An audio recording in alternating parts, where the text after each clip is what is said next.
자신의 공간을 지어야 하는 이유. 완벽한 장식과 인공적인 분위기. 얼마나 많고 다양한 것을 한데 모았는가만 중요했던 거대한 공간의 압도에 나는 지쳤다. 작고 독립적인 일터의 공간과 평범한 이들의 일상으로부터 그나마 위안과 안도감을 받았다. 헌 책방, 도장 파는 집, 철물점, 문구점, 자전거 수리점 등은 물건이 곧 간판이고 서로 경쟁하지 않는다. 스스로 만들고 꾸민 공간 안에서 크기와 화려함에 개의치 않는다. 자신의 도구로 사람에게 유익하기를 바라며 그 안에서 인생을 관조한다. 간혹 버스나 택시 운전수가 운전석 주변 구석구석 자신이 정말 좋아하고 필요한 물건들을 가지런히 두었거나 예쁜 천과 장식품으로 꾸민 차를 탈 때가 있다. 일터의 공간이 따로 없는 이들에게도 영역성과 개성은 아주 중요한 것이다. 사람들의 손과 발을 묶어둘 수 없고 정신의 여행을 가로막을 수 없듯이 나는 사람들이 공간으로의 표현을 마음껏 펼치기를 바란다. 그래서 깨끗하고 소박한 자신의 방과 집, 책상과 일터에 대한 이야기가 우리 일상에서 가장 중요한 대화가 되기를 바란다. 건축가라고 말하면 사람들이 가장 많이 묻는 것이 지금 살고 있는 집 인테리어를 바꾸고 싶은데 돈이 얼마나 드느냐는 것이다. 30대에서 40대가 아니라 20대도 자신의 원룸이나 방을 바꾸는데 관심이 커졌다. 몇 평에 얼마 정도 든다. 재료는 어디서 산다. 올해 유행은 무슨 색이다. 이런 명쾌한 정보를 얻고 싶어 하는 것 같다. 내 머리를 정리해주던 나이 어린 미용사가 텔레비전에서 본 것처럼 자신의 방 하나를 스스로 바꾸려면 무엇을 어디서 사야 하는지, 얼마가 드는지 순진하게 물어왔다. 나는 이런 질문의 깊은 곳에 있는 사람들의 진심을 조금은 알고 있다. 그래서 재료나 비용이 아닌 그의 일상 시간과 공간에 대해 물어본다.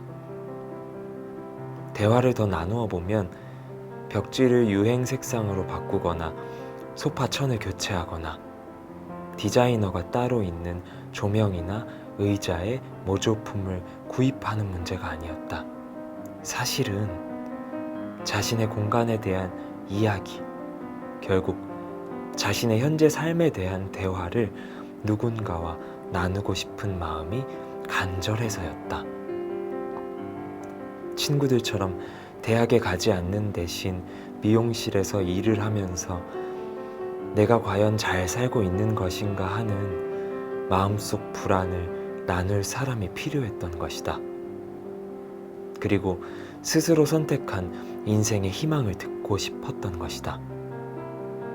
혼자 살다 보니 청소나 요리는 뒷전이었다고 한다.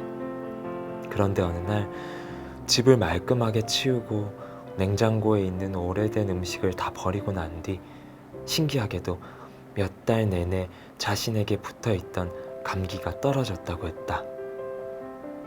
20살 이후 스스로 돈을 벌어 공간을 구해 혼자 살아왔다는 말에 참 대견하다고 말해주었다. 그랬더니 요즘 일이 조금씩 손에 익어서 선생님들의 칭찬을 들었어요. 쉬는 날 서점에서 구입한 책도 가져와서 일하는 틈틈이 사람들과 같이 읽어요.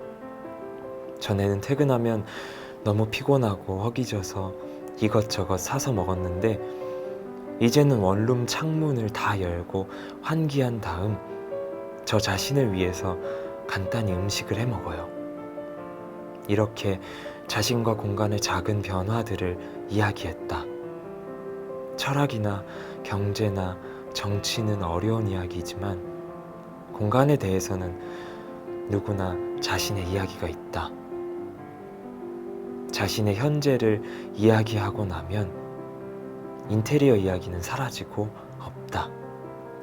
사실 우리에게는 공간의 문제보다 마음의 문제가, 관계의 문제보다는 본인의 문제가 더 깊었기 때문이다.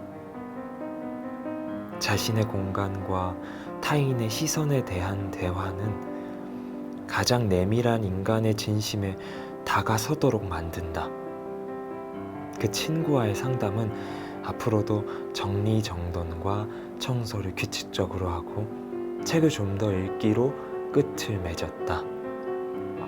벽돌 무늬 벽지는 붙이지 않는 대신 싱크대 앞에 화분을 하나 키우고 현관에 작은 책장을 하나 세우는 것도 좋겠다고 말했다. 공간을 바꾸고 싶은 마음이 든다면 그 이유가 무엇인지 자신에게 솔직히 물어보기 바란다. 자신의 일터와 집은 인생에서 가장 중요한 공간이다. 스스로 작은 공간을 선택한 사람들은 시스템의 부조리와 일상의 경이를 동시에 본 사람들이다. 삶의 규칙성은 미세한 자극으로부터도 자신의 육체와 정신의 변화를 읽을 수 있게 해주었다. 그래서 자신이 가진 것을 나름의 방식으로 측정 가능하게 했다. 충분한 시간을 쏟아부어야 우리는 각자 가지고 태어난 재능과 개성을 발현할 수 있다. 한정된 공간에 오래 머무르면서 규칙적인 일과를 가지면 마음속에서 서서히 일어나는 변화를 마주하게 된다. 사회와 사람과 관계 맺기, 시간의 규칙에 자신을 완전히 맡기기, 나만의 정리 방식과 원리를 발명하기, 무궁무진한 상상력을 펼쳐보기, 노동의 가치를 스스로 가늠하기, 삶의 근본 조건과 공간의 최소 조건을 정리하기, 한정된 공간을 무한의 공간으로 투사하는 독특한 비유법 배우기, 인간과 공존하는 사물에 존재하는 생태 구조를 이해하기, 공간이라는 말에 포함된 최대한 많은 의미를 포함시키기, 이런 방식을 반복하면서 일상의 우연으로부터 보편성의 원리를 발견하고 전체를 이해한 뒤 스스로의 직관과 느낌을 믿을 수 있게 된다. 작은 공간을 스스로 만들고 가꾸어 살고자 하는 마음은 기능을 수행하는 최소의 공간, 제어 가능한 우주의 끝을 스스로 알고 모든 것은 나와 직접 관계되어 있다는 인식이다. 하나의 책방, 하나의 도장집, 원룸의 내 방은 하나의 사람이다. 거대한 공간과 조직은 우리에게 인간은 타인과 장치의 도움을 반드시 필요로 하는 미완적 존재라는 것만을 크게 부각시킨다. 반면 작은 공간을 스스로 꾸려서 그 공간의 주인이 될 수 있다면 먹고 살며 세상과 관계 맺는 일에 자립적이 될 수 있다. 이것이 바로 그리고 다음에 이야기하는 것들이 우리의 일생에서 자신의 집, 자신의 공간을 지어야 하는 이유다. 첫 번째, 자신의 집을 짓는 일은 인간으로서 자신을 완성하는 길이다.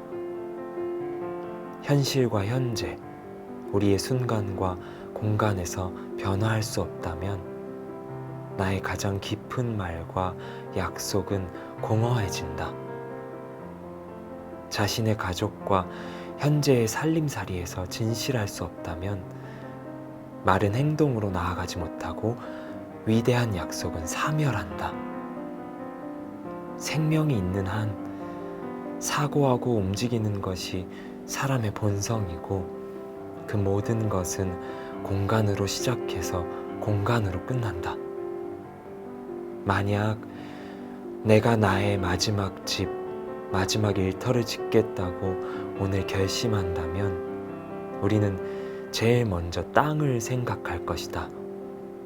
가격이 얼마이고 주변 개발이 어떻고를 생각하기 이전에 내가 자라난 고향을 떠올릴 것이고 몇 번 가보았던 그 동네를 다시 서성일 것이다. 그제야 세상의 흙과 나무와 하늘과 사람살이가 눈에 들어온다. 그들의 삶은 어떠했는지 다시 떠올려 본다.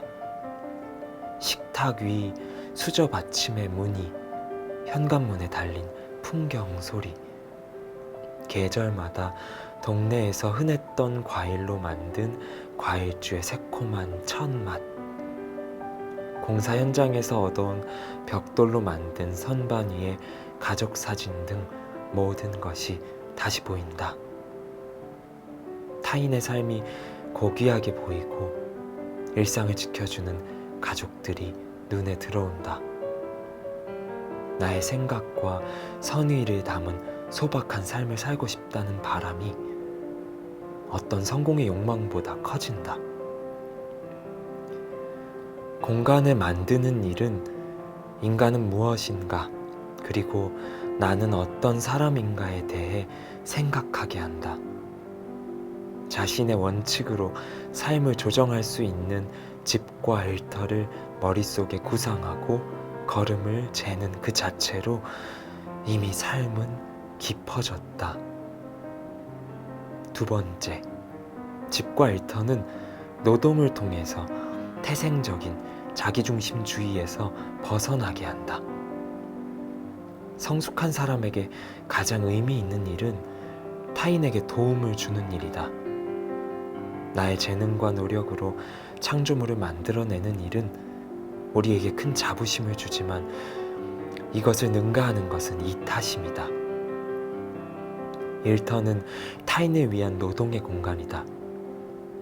우리가 돈을 버는 이유와 노동을 하는 이유는 다르다.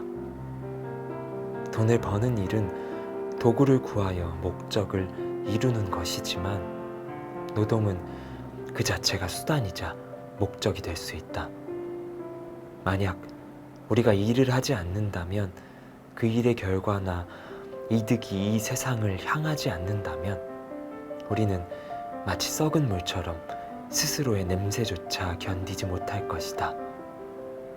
함께 살고 함께 일하기 위해서는 공간이 꼭 필요하고 그 공간 안에서 일어나는 노동 그 자체로 우리는 마음의 안정과 진정한 침묵을 얻는다. 그리고 제대로 된 집은 홀로 지을 수 없다. 탐험가와 은둔자의 집은 예외다.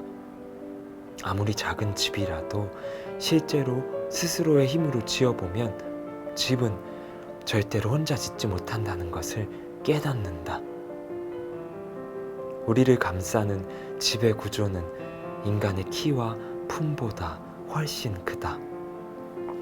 무겁고 긴 나무를 들어 올릴 때 약한 힘이라도 큰 의지가 된다.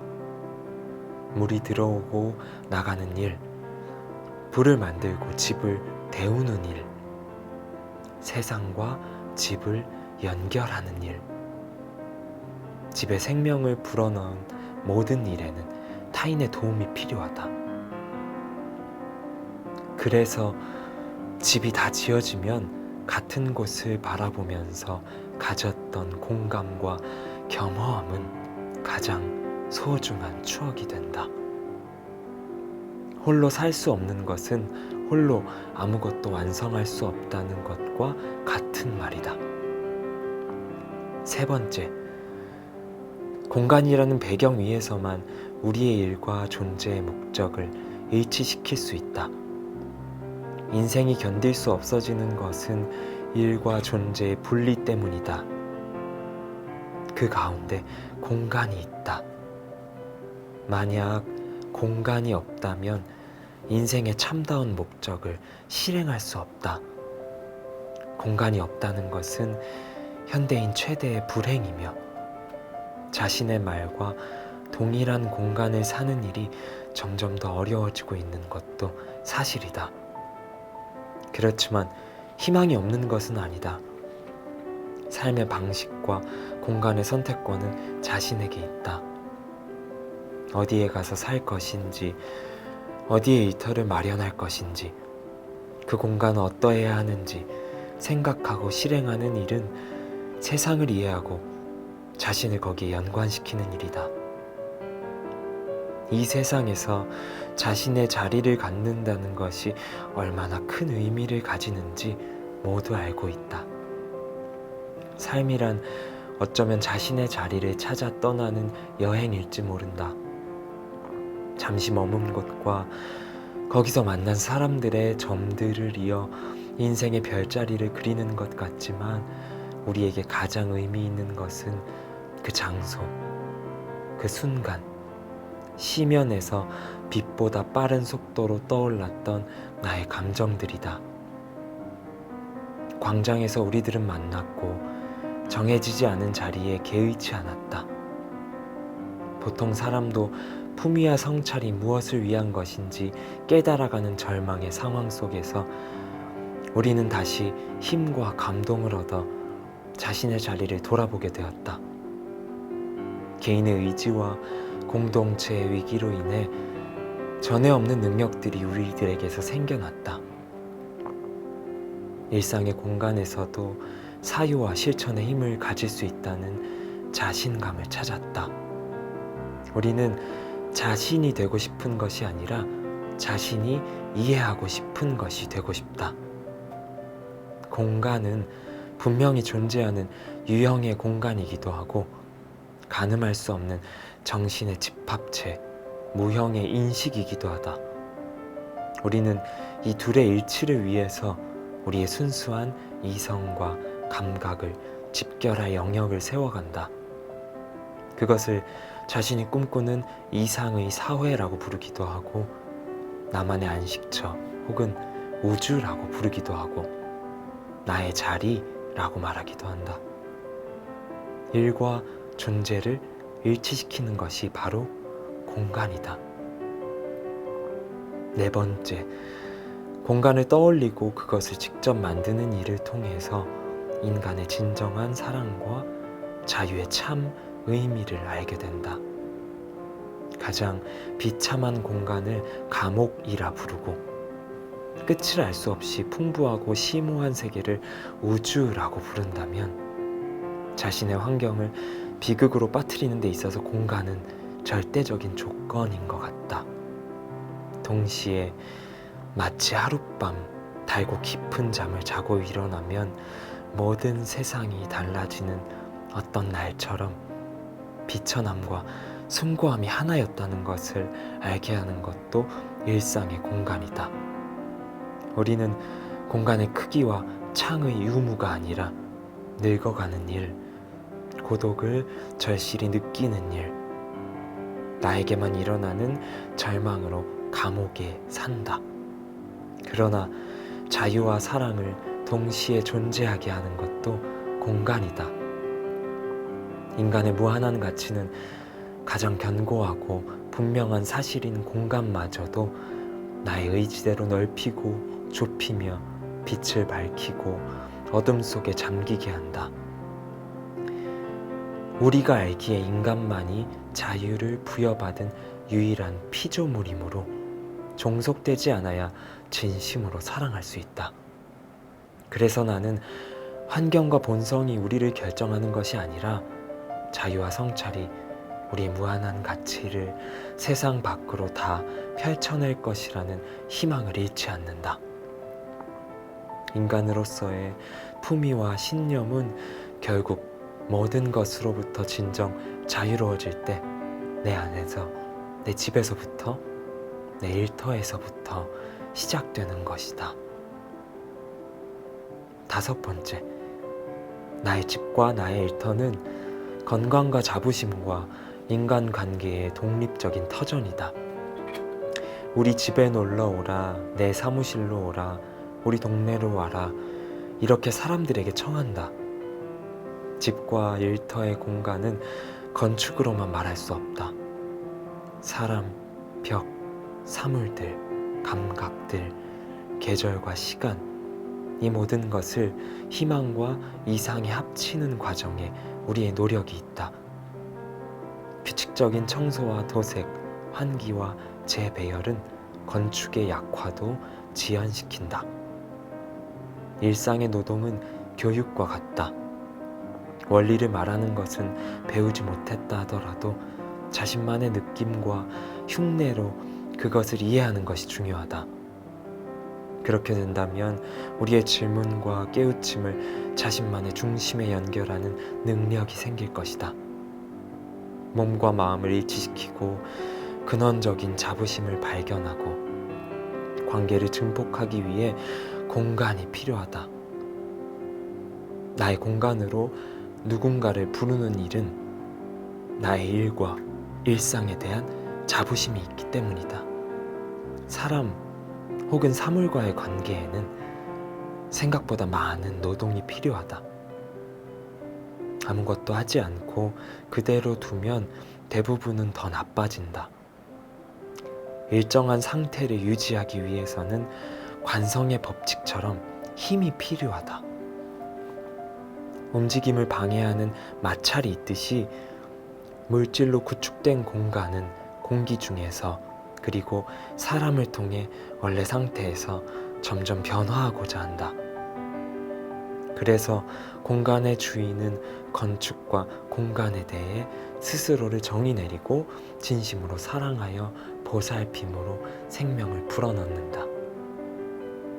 6번째, 가족의 집을 짓거나 함께 일할 일터를 직접 만들어 보면 자신의 잠재력과 정신력을 완전히 다 쓰고 살 수 있다. 우리 자신을 다 알 수 있는 방법이 몇 가지 있다. 매우 지혜로운 사람을 만나거나 육체적인 한계까지 몸을 사용하거나 막연히 상상하던 것을 자신이 직접 실행할 때 자신의 모든 것을 끌어낼 수 있다. 인간에게 가장 큰 자부심은 스스로 만들어낸 것으로 사람을 감동시키는 일이다. 나는 10평이 채 안 되는 작은 집에 5년간 살면서 사람은 생각보다 힘이 세고 사물에 대한 이해력이 있고 환경에 대한 적응력과 정복력이 동시에 있다는 것을 알았다. 벽 속에서 나는 물소리는 윗집 사람의 늦은 퇴근이 아니라 집들이 포개져 관통하는 배관의 원리로 생기는 것이었다. 아주 작은 공간 내에서도 분위기와 방식을 바꾸어 보고 싶은 생각이 사라지지 않아서 침대, 옷장, 책장, 식탁 겸 책상을 여러 번 혼자 옮겼다. 때가 되면 해야 할 일로 계절을 알 수 있었고 숫자나 계량이 없어도 아는 것들은 공간 속 생활이 가르쳐준 것이었다. 공간을 바꾸는 일에 삶의 방식, 관계의 방식, 일의 방식의 변화라는 큰 의미를 부여했었다. 눈을 감고도 소리만으로도 어디서 무엇을 하는지 그림처럼 펼쳐지는 익숙한 공간에서 사람들은 주도성과 편안함을 느낀다. 삶의 통찰력은 그로부터 피어난다. 7번째, 공간을 가져야만 나에게 가장 오래되고 가장 의미 있는 것을 지킬 수 있으며 사랑하는 이에게 그것을 남길 수 있다. 만약 존재를 초월하여 이 세상에 단 한 가지를 남길 수 있다면 우리는 기록과 공간, 이 둘 사이에서 고민할 것이다. 유한한 나의 삶 너머로 무엇이든 이어지기를 바란다면 글 혹은 그림과 건축 중 하나를 선택할 것이다. 사람들은 많은 일들의 공통점이나 관계성을 찾아 자신을 정의하고자 한다. 자신이 이해할 수 있는 방법으로 세상과 현재의 원인과 결과를 정의하면서 나 자신을 이 모든 것의 큰 흐름의 일부분으로 느끼고 싶어 한다. 현재란 움직이는 것이며 나의 앞과 뒤가 있다는 것을 받아들이게 된다. 이때 공간은 그 연결성의 매개가 될 수 있다. 책은 공간보다 오래 살아남은 것 같지만 인류의 책은 극소수 사람의 기록이다. 반대로 공간은 평범한 사람들 모두 창조해냈다. 우리 모두에게 집이나 일터보다 오래 머물렀고 분명하게 존재한 것은 없다. 삶에 실제로 존재한 것으로서 가장 가치 있는 것이다.